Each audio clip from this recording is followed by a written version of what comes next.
পাড়ার দুর্গানগর ইউনিয়নের মরিচা গ্রামের জামায়াতের নির্বাচনী পথসভায় ইউনিয়ন বিএনপির সাবেক সাধারণ সম্পাদক মোহাম্মদ আব্দুল মান্নানের নেতৃত্বে দলটির অর্ধশতাধিক নেতাকর্মী জামায়াতে ইসলামীতে যোগ দিয়েছেন।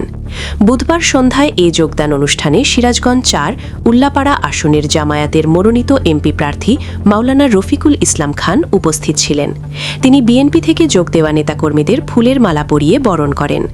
এ সময় ইউনিয়ন বিএনপির সাবেক সাধারণ সম্পাদক মোহাম্মদ আব্দুল মান্নান জামায়াতে যোগ দেওয়া নেতাকর্মীদের পক্ষে বক্তব্য রাখেন।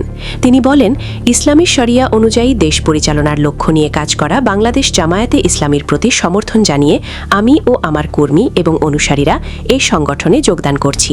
একই সঙ্গে জামায়াতের সিরাজগঞ্জ ৪ আসনের সংসদ সদস্য প্রার্থী মাওলানা রফিকুল ইসলাম খানের পক্ষে নির্বাচনী প্রচারণায় কাজ করার সিদ্ধান্ত নিয়েছি।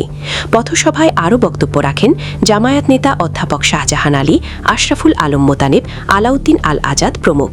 এ ব্যাপারে সিরাজগঞ্জ ৪ উল্লাপাড়া আসনের জামায়াতে ইসলামীর প্রার্থী সংগঠনের সহকারী সেক্রেটারি জেনারেল মাওলানা রফিকুল ইসলাম খানের সঙ্গে কথা বললে তিনি বিএনপি নেতাকর্মীদের তার দলে স্বাগত জানিয়েছেন বলে উল্লেখ করেন। তিনি আরও বলেন, সবাইকে নিয়ে তিনি এখন মাঠে কাজ করছেন। তিনি সবার সহযোগিতা ও দোয়া কামনা করেন।